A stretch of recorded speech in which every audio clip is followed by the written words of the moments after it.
Hi guys, super స్పైసీగా పుదీనా rice ఎలా చేయాలో చూద్దాం వచ్చేయండి. ఫస్ట్ వచ్చేసి కొంచెం కొత్తిమీర, పుదీనా అండ్ 2 మిర్చి ఈజ్ ఇనఫ్ తీసుకొని కొంచెం వాటర్ యాడ్ చేసుకొని మిక్సీ పట్టాలి. మిక్సీ పట్టిన తర్వాత స్టవ్ యాడ్ చేసి కుక్కర్ పెట్టుకొని కొంచెం గీ అనేది వేసుకోవాలన్నమాట. గీ వల్ల మనకి ఫ్లేవర్ అనేది చాలా బాగా పడుతుంది, రైస్కి టేస్ట్ అయితే చాలా బాగా వస్తుంది. And next bay leaf add చేసుకొని ఇలాచి అండ్ మిరియాలు ఉంటే మిరియాలు యాడ్ చేసుకోవాలి. యాడ్ చేసుకున్న తర్వాత కొంచెం సేపు ఫ్రై చేయాలి. ఫ్రై చేసి నెక్స్ట్ కొంచెం పొటాటోస్ అండ్ ఆనియన్స్ పక్కన కట్ చేసుకొని పెట్టుకోవాలి. నెక్స్ట్ అవి యాడ్ చేస్తున్నాను అనమాట. అవి యాడ్ చేసి కొంచెం ఫ్రై చేసిన తర్వాత ఉప్పు యాడ్ చేస్తున్నాను. ఉప్పు వల్ల మనకి మొక్కలు బాగా నలుగుతాయి కాబట్టి అవి అయిన తర్వాత కొంచెం జింజర్ గార్లిక్ పేస్ట్ అనేది యాడ్ చేస్తున్నాను.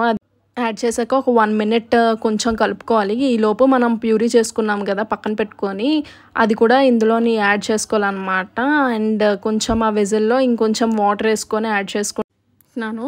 అది కొంచెం బాయిల్ అవ్వనివ్వాలి మనము. బాయిల్ అయిన తర్వాత ఈ లోపల బాస్మతి రైస్ 2 అవర్స్ నానబెట్టుకున్నాను నేను పక్కన. అది తీసుకొని వచ్చి ఇందులో యాడ్ చేస్తున్నాను. 1 కప్ ఆఫ్ బాస్మతి రైస్కి 2 గ్లాసెస్ ఆఫ్ వాటర్ యాడ్ చేయాలన్నమాట మనం. అండ్ కొంచెం ధనియాల powder and garam masala add చేసుకొని మిక్స్ చేస్తున్నాను. రైస్ అంతా అది పట్టేలాగా, ఫ్లేవర్ పట్టేలాగా.